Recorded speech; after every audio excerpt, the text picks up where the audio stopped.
ሻውን በኢትዮጵያ ሶማሌ ክልል ደጋሃቡርና ጎዴ የመከላከያ ሰራዊት እየገባ ነው። ህብረተሰቡም ከመከላከያ ሰራዊት ጋር በመሆን ሰላሙን እንዲያስጠብቅ የመንግስት ኮሙኒኬሽን ጉዳይ ጽሕፈት ቤት አስታውቋል። በዚሁ ምናልፈው ተመልካቾቻችን በኢትዮጵያ ሶማሌ ክልል በተፈጠረው አለመረጋጋት ጋር ተያይዞ በአዲስ አበባ ዩኒቨርሲቲ የፖለቲካል ሳይንስ ምሁርና ዓለም አቀፍ ግንኙነት መምህር ከሆኑት ዶክተር አብዲ ዋሳ አብዱላሂ ባዴ ጋር ባልደረባችን ጥላሁን ካሳ ቆይታ አድርጎ ነበረ። ሙሉ ቃለ ምልልሱን አሁን እናቀርባለን። እንድትከታተሉ እንጋብዛለን። አንተነህ ደግፌ ነኝ። መልካም ጊዜ።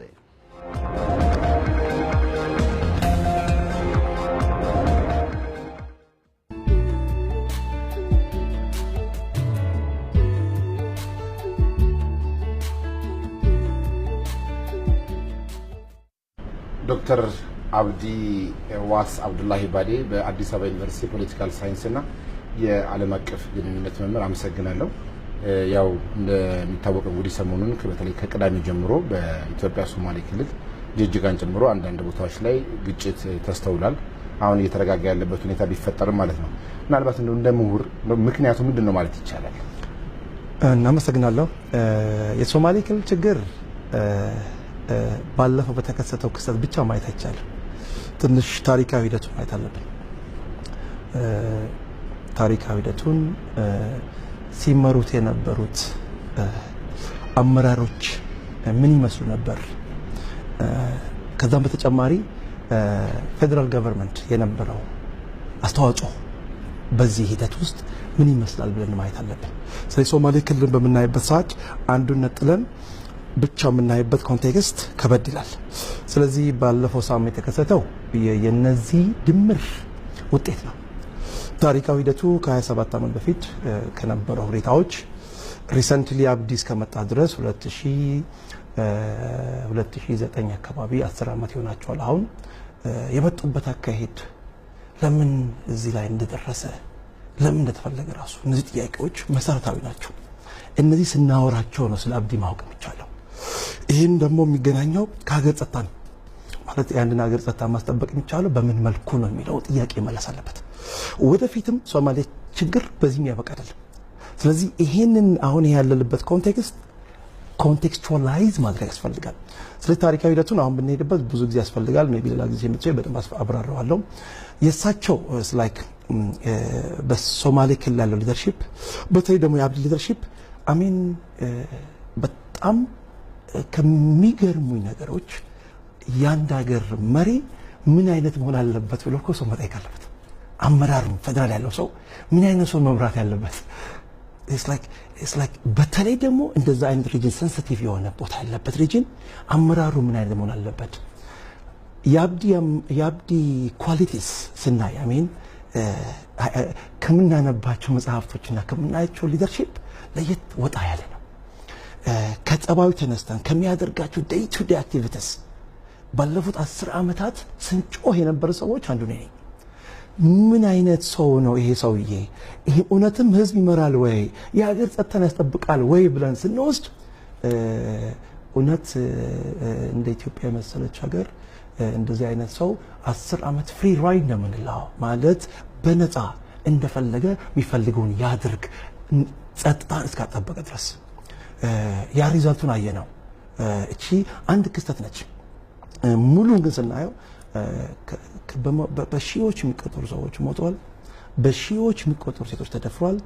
በሺዎች የሚቆጠሩ ሰዎች ተሰደዋል። for the last 10 years አብዲ የባለፈው ክስተት ካለው ጠቅላላ የክልሉ ሁኔታ ጋር አብሮ የሚሄዱ ናቸው። ስለዚህ አብዲ የዛ ድምር ውጤት ነው። ውጤቱ ደግሞ የከፋ ሆነ። የተከሰተው በጣም ያሳዝናል።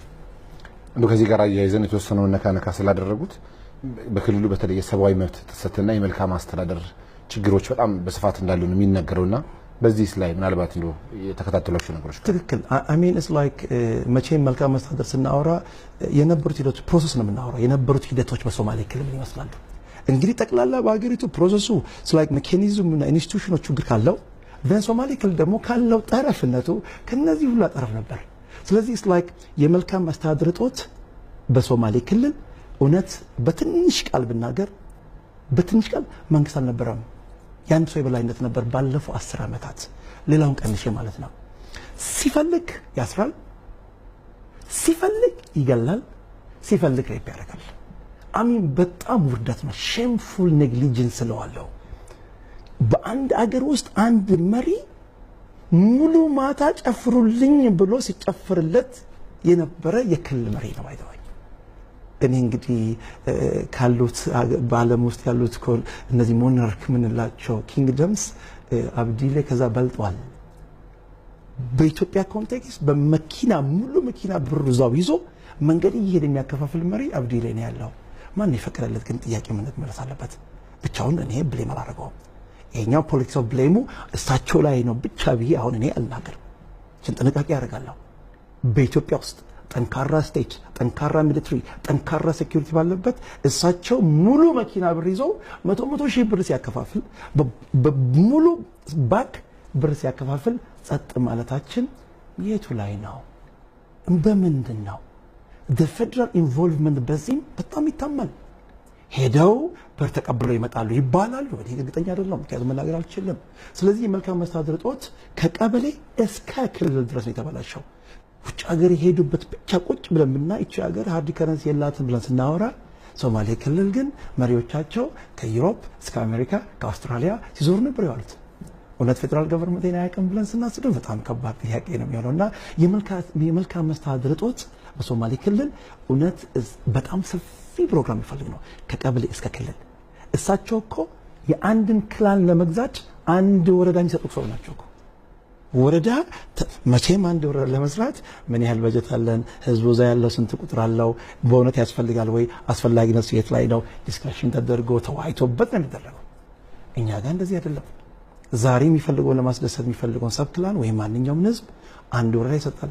እንግዲህ የዛሬ ሳምንት ያደረገው በኢትዮጵያ ታሪክ ተሰምቶም አይታወቅም። 99 ወረዳን የጨመረው በፍላጎት። ስለዚህ መልካም መስተዳድር መመለኪያዎችን ብቻ ብንወስድ እውነት ሶማሌ ክልል መንግስት አልባ አይደለም፣ ወንበዴዎች ተቋጥሮት የነበረ ክልል ነው ማለት ይቻላል። እሳቸው ጋር ያሉት ቢሮ ኃላፊዎች ልክ እንደሳቸው ናቸው። ፋደር አቦ ይሉታል በሶማሊኛ ማለት አባቴ ማለት ነው። ያ ደረጃ ደርሰናል። አቦ ፋደር ካላሉት አባቴ ካላሉት ፓኒሽመንት ደርስባቸዋል፣ ቅጣት ደርስባቸዋል። የሚፈልገውን ነገር ማድረግ የሚችል መሪ ነበር።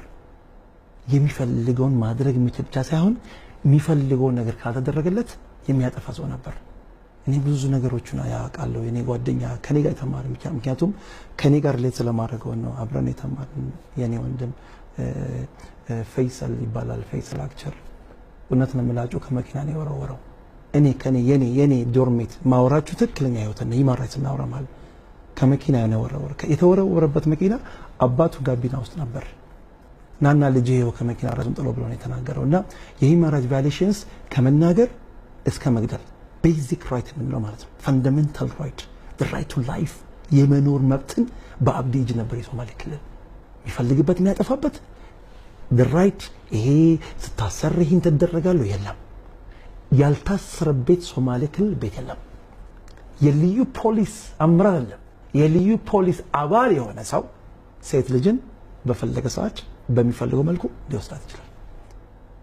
መኖር ሳይሆን ገቨርናንሱ ብቻ ሳይሆን ሂውማን ራይቱ የተጠማለቀበት ክልል ነበር። ሶ ዴርፎር ሶማሌ ክልል ኢንስቲትዩሽን ነበሩ አልነበሩ? ፍርድ ቤት ምን ነው ነገር ፍርድ ቤት ዛሬ አስረው ዛሬ 20 ዓመት ይላል። ይሄ ዊትነስ መጥቷል ምናምን ብዙ ቦታ ይለው ብር ያለ አግባብ እንደተፈለገ ይወሰዳል፣ እንደተፈለገ ይወጣል። 3 የብር ምንጭ አለው። የክልሉ በጀት አለ።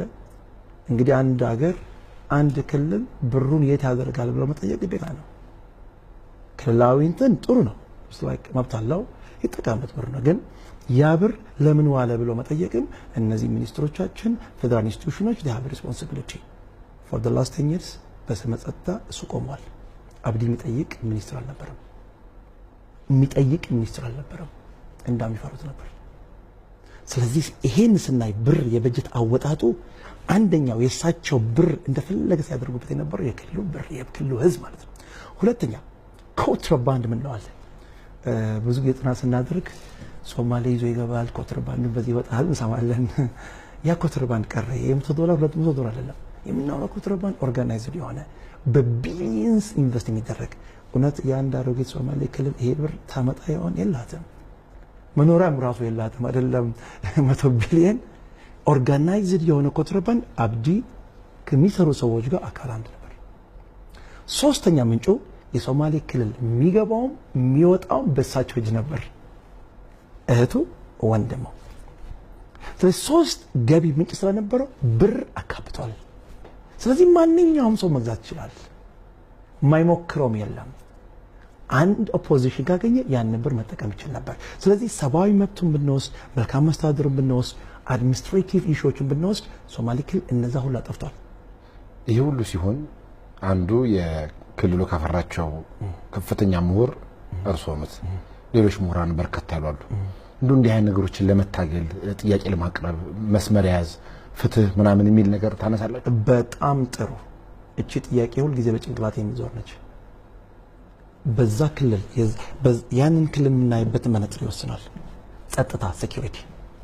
በሚገርም ሁኔታ አብዲ ሰክሰስፉል ሆኗል ብሎ ብዙ ምሁራኖችም ብዙ ፖለቲሽያኖች በፍቅር ሲያወሩ ነበር። ጸጥ አድርጎልናል እኮ የጸጥ የማይደረገው ረጅም ብለን የምናወራው ዝም የማይደረግ ህዝብና ክልል እኮ ዝም አስደርጓል። አልሸባብ እኮ ያልደፈረን እሱ ስላለ ሲባል ነበር።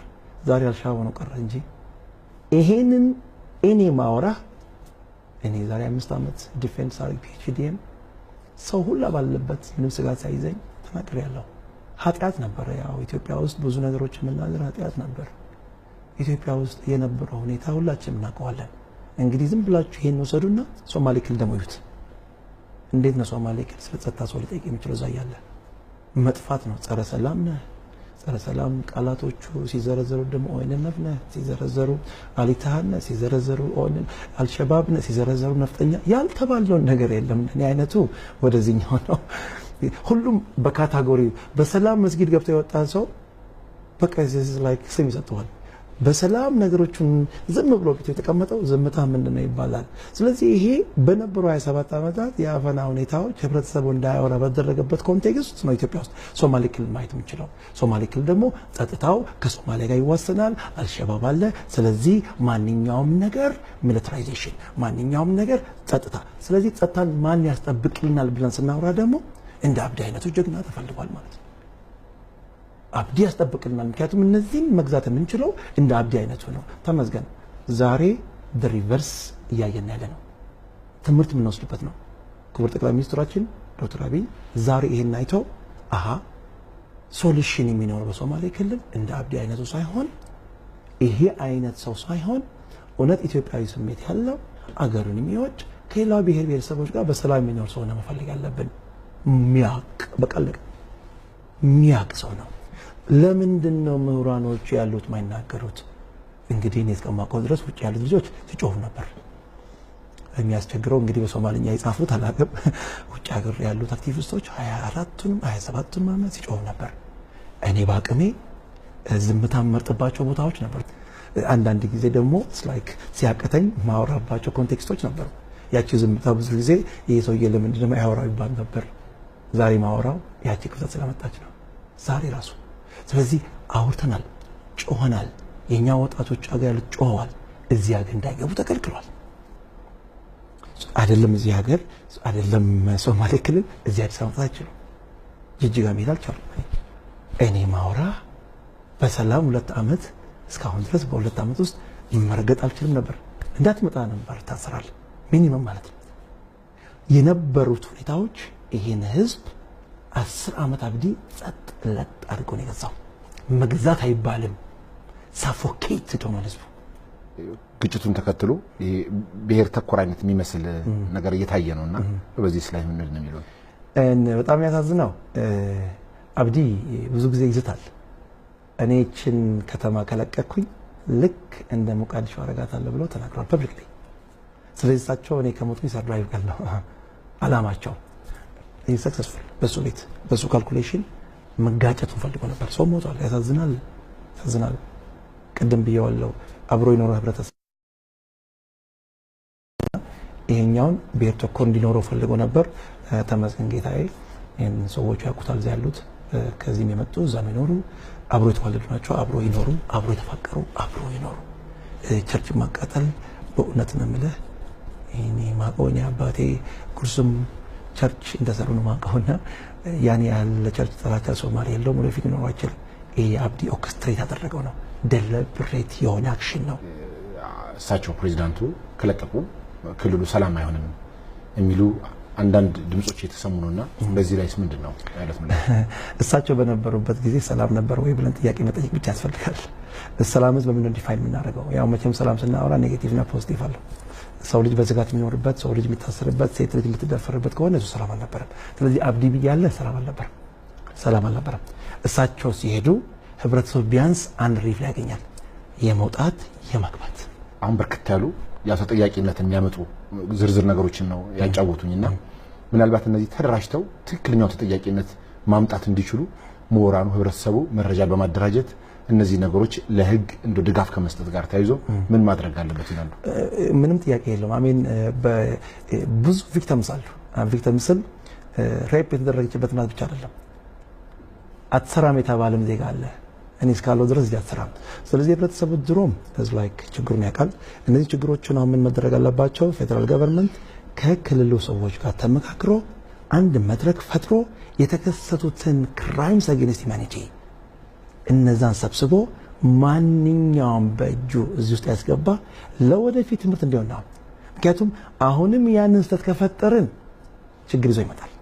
አሁንም ጸጥታን በመጥፎ ሁኔታ ከተረጎም ነው አይሆንም። ጸጥታን ስትረጉም ሁለቱንም መተርጎም አለብን፣ የህብረተሰቡንም የሀገሪቷንም። ስቴት ሴኩሪቲ፣ ሂውማን ሴኩሪቲ ሁለቱም ባላንስ የምናደርግበት መንግስት ከፈጠረ የተከሰቱ ችግሮችንም ኮምፓይል አድርገን ማንኛውም እዛው የተሳተፈ ሲሆን ተጠያቂ ያልተደረገ ወደፊት የምንማርበት አይሆንም። ስለዚህ አሁን የተከሰተው ለኛ ትምህርት ወደፊት የሚመጣው ይሄ እንዳይደግም የምናደርግበት ነው። ሶማሌ ክልል የተለየ የጸጥታ ችግር የለውም። ከሶማሌ ጋር ይዋሰናል። አዎ ይሄ ማን ይፈታዋል? በጋራ ነው የምንፈታው። ሚሊተሪ ሶሉሽን ብቻውን የሚያመጣው ለውጥ አይሆንም። በሚሊተሪ ሶሉሽን ቢሆን ኖሮ የሶማሌ ልጆችን አስታጥቀን አብዲ አይነቱን አመጣን፣ አልተሳካም። ስለዚህ አሁን ከሀገር ሽማግሌዎች ከሶማሌ ምሁራን ጋር ኢትዮጵያነታቸውን ማይጠሉ የሚወዱ በጣም ብዙ አሉና ከነሱ ጋር ተባብሮ መስራት ያስፈልጋል። ዶክተር አብዲ ዋስ አብዱላሂ ባዴ በአዲስ አበባ ዩኒቨርሲቲ የፖለቲካል ሳይንስና የዓለም አቀፍ ግንኙነት መምህር፣ እጅግ በጣም አድርጌ አመሰግናለሁ። እኔ በጣም አመሰግናለሁ።